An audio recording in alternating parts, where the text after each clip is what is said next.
Assalamualaikum warahmatullahi wabarakatuh. Hai Sobat Hijau Mania, Kacer Mania di seluruh Nusantara, kita berjumpa lagi. Terima kasih untuk teman-teman yang sudah setia selalu menyimak pembahasan video-video dari saya tentang seputar rawatan dan masalah yang terjadi pada seekor kacer. Saya doakan semoga teman-teman selalu sehat, sukses dan bahagia, tidak kurang suatu apapun. Amin ya robbal alamin. Oke teman-teman, pada kesempatan kali ini saya ingin mencoba membahas mengenai salah satu penunjukan kacer didis. Artinya kacer tersebut itu nyisir bulu atau biasa disebut didis dan keripik-keripik. Sebenarnya apa sih perbedaan antara didis nyisir bulu dengan kacer yang keripik-keripik? Apakah dua penunjukan kacer tersebut itu artinya sama atau ada perbedaan secara arti dan penyebabnya? Nah, di video kali ini teman-teman bisa menemukan jawabannya. Jadi untuk teman-teman yang ingin tahu informasinya, yuk silakan simak saja pembahasan video kali ini sampai habis. Oke Sobat Hijau Mania, di pembahasan kali ini saya ingin membahas lagi secara detail mengenai dua penunjukan kacer pas pada saat digantangkan itu atau di lokasi gantangan. Sebelum digantangkan ya, itu ada penunjukan kacer itu didis. Yang pertama tuh didis. Didis itu ketika kacer itu nyisir bulu atau merapikan bulunya, seperti kacer yang kita lihat pas pada saat dia mandi dia nyisir bulu. Nah seperti itu penunjukannya. Nah penunjukan yang kedua yaitu kacer keripik-keripik. Artinya dia menggibas-gibaskan bulunya baik pas pada saat sebelum digantangkan maupun pas pada saat digantangkan. Nah kondisi seperti itu apakah artinya sama, penyebabnya sama, atau ada perbedaan secara arti dan penyebabnya? Nah, penunjukan-penunjukan seperti itu tidak hanya di lokasi gantangan atau pas pada saat digantangkan. Mungkin teman-teman di rumah menemui penunjukan seperti itu di rumah, ya, pas pada saat hariannya di rumah, kacernya itu selalu didis atau keripik-keripik.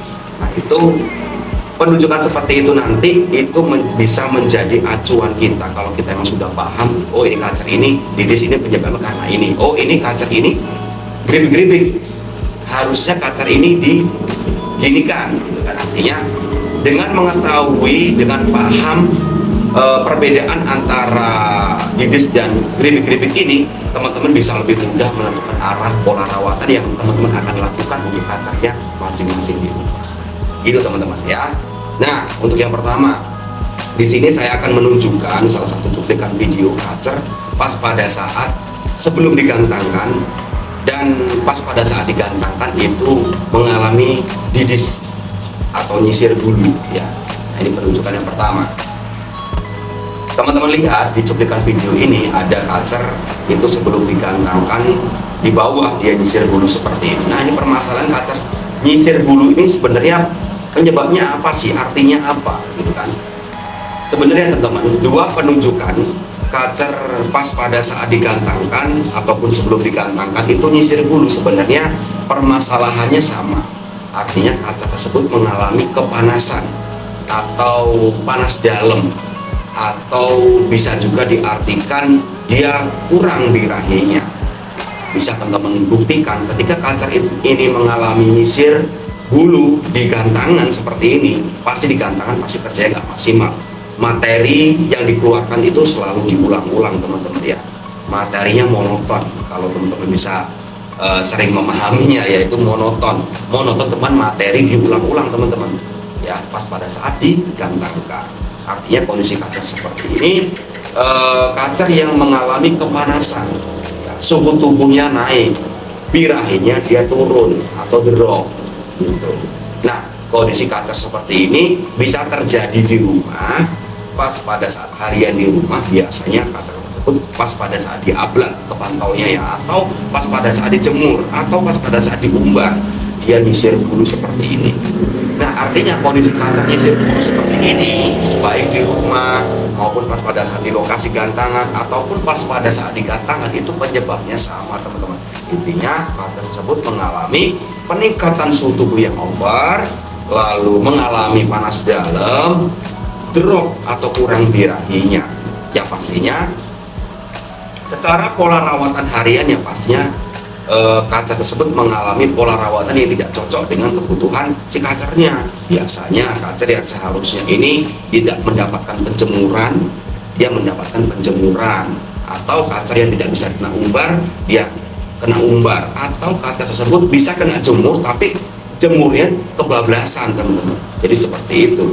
Nah, artinya seperti itu teman-teman. Intinya didis atau nyisir bulu di rumah, di lokasi gantangan ataupun pas pada saat digantangan, itu kacar mengalami peningkatan suhu tubuh, drop atau kurang birahinya. Itu ya. Nah, sekarang penunjukan yang kedua, kacar itu geribik-geribik, baik itu di rumah maupun pas pada saat di lokasi gantangan ataupun pas pada saat digantangkan. Ini beda arti teman-teman, dan beda penyebabnya. Artinya kacar yang geribik-geribik itu menggibas-gibaskan bulu, itu kondisi kacar yang mengalami dominan birahinya atau mengalami kedinginan lah, mudahnya kita artikan seperti itu.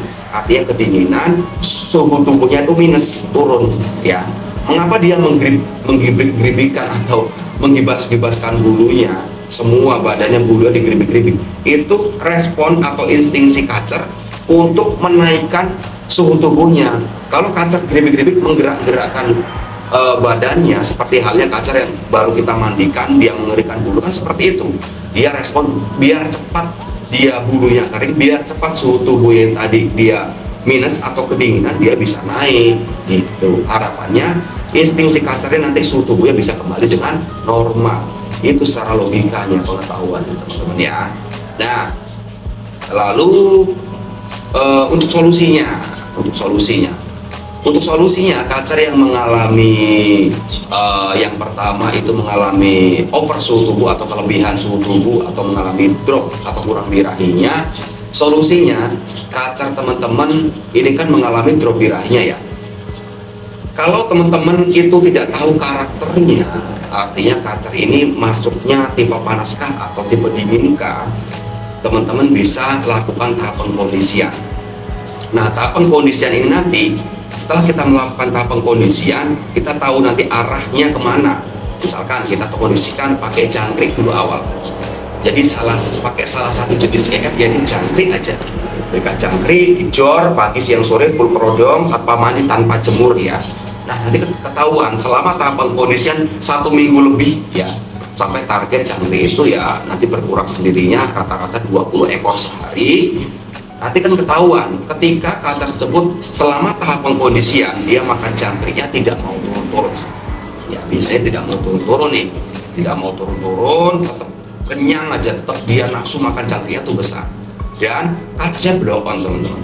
Artinya blow on ini, kacar ini tidak bunyi, ngeriwi pun enggak, dan biasanya tambah giras, yang giras jadi tambah giras, yang jinak jadi giras kan seperti itu. Nah, berarti untuk pengkondisian pakai jangkrik itu tidak cocok teman-teman ya, karena makanan utamanya kacar tersebut bukan jangkrik. Nah, solusinya jika menemui kasus seperti itu, kacar teman-teman dikondisikan lagi menggunakan kroto dijor aja. Kroto dijor pagi, siang, sore, lalu tanpa mandi, tanpa jemur, full kerodong, penempatan di ruangannya sejuk atau yang dingin lah ya, lalu minumannya kasih larutan. Pasti nanti ada perubahannya teman-teman. Yang tadinya makan krotonya itu dokoh atau banyak, dia akan berkurang lama-lama untuk makan krotonya gitu. Kalau rata-rata dia kuat makan kroto itu sekali makan itu 1 sendok makan, nah saat itulah kacar bisa masuk rawatan settingan. Nah, settingannya pakai rawatan settingan tipe panas, dia pemakan kroto gitu teman-teman ya. Nah, misalkan dia mengalami blow on, tapi misalkan ada tanda positif, kacarnya dia yang tadinya tidak bunyi menjadi semakin bunyi atau semakin rajin bunyi atau semakin gacor ya, berarti lanjutkan. Apalagi didukung makan jangkriknya sudah mulai berkurang, rata-rata sehari itu cuma 20 ekor. Nah, saat itulah kacar bisa masuk rawatan settingan. Nah, rawatan settingannya menentukan dia pemakan jangkrik, tipe panas pemakan jangkrik atau tipe dingin ya. Ya, tes mandi aja, masukkan keraba mandi. Kalau dia mandinya itu dia pules, seneng banget ya, masuk aja pakai pola rawatan dingin ya, seperti yang saya pernah ulas di video-video sebelumnya. Kalau kacar itu terkesannya mandinya agak susah, walaupun sudah kita berikan jangkrik jor, jangkriknya sudah berkurang, rata-rata dia makan jangkrik banyak itu rata-rata di sehari itu 20 ekor cuman ya. Ya, kalau dia terkesan mandi agak susah, masuk aja pola rawatan panas yang pernah saya jelaskan juga di video saya sebelumnya. Itu untuk kacer yang mengalami kurang birahi atau drop birahinya, dia didis atau nyisir bulu. Nah, sekarang lanjut yang ke penunjukan yang kedua, kacer yang mengalami dia keribik-keribik atau dominan birahinya atau minus suhu tubuhnya. Solusinya bagaimana? Solusinya saran saya sih langsung aja di setting ya, karena kaca tersebut emang kondisinya dominan birahinya, terkecuali kaca itu mengalami dominan birahinya tetapi dia kurus. Nah, boleh masuk tahap kondisinya dulu pakai jangkrik. Tetapi kalau dia tidak kurus atau tidak kepantau nyilet, atau kita cek pega kok nggak kurus atau nggak nyilet, langsung aja masuk ke rawatan settingannya pakai pola rawatan dingin. Artinya mandi jemur ya, pola rawatan mandi jemur itu seminggu 2 kali aja lah ya. Misalkan lombanya minggu ya bikin aja Kamis sama Minggu. Harian diablak ya teman-teman. Jadi teman-teman kalau punya kacer ataupun murai yang pola rawatannya ada penjemuran ya, hariannya harus diablak. Kalau dikerodong akan mengundang birahi kacer atau murai tersebut. Itu caranya. Dan untuk jangkrik saran saya berikan sekali makan pagi aja, kenyang, berikan kenyang pagi aja, sore jangan diberikan. Dan harian diablak. Jadi sesimpel itu cara pola rawatan mengkondisikannya. Jadi kita harus tahu dulu kacer ini perbedaannya keripik-keripik dengan kacer nyisir bulu itu apa. Kalau keripik-keripik seperti bulu, seperti kacer yang habis mandi dia mengeringkan bulu, itu dominan birahinya ya. Kalau kacer yang nyisir bulu itu dominan ketinggian emosinya atau mengalami over suhu tubuh atau kepanasan, bisa gampangnya seperti itu. Nah, untuk kalau kita sudah tahu penyebabnya, otomatis kita tahu tuh arah pola rawatannya kan gitu. Oke teman-teman, jadi seperti itu. Itu saja penjelasan saya kali ini mengenai perbedaan kacer yang mengalami keripik-keripik atau menggibas-gibaskan bulunya dominan birahi dengan kacer yang mengalami nyisir bulu atau didis di rumah maupun pas pada saat didatangkan. Semoga pembahasan kali ini bermanfaat. Teman-teman bisa mengaplikasikan pembahasan kali ini ke kacernya masing-masing yang mungkin mengalami keripik-keripik atau mengalami nyisir bulu di rumah. Semoga bermanfaat. Kita berjumpa lagi di pembahasan berikutnya masih tentang seputar rawatan dan masalah yang terjadi pada seekor kacer. Salam kicau mania, salam sukses untuk kita semua. Wassalamualaikum warahmatullahi wabarakatuh.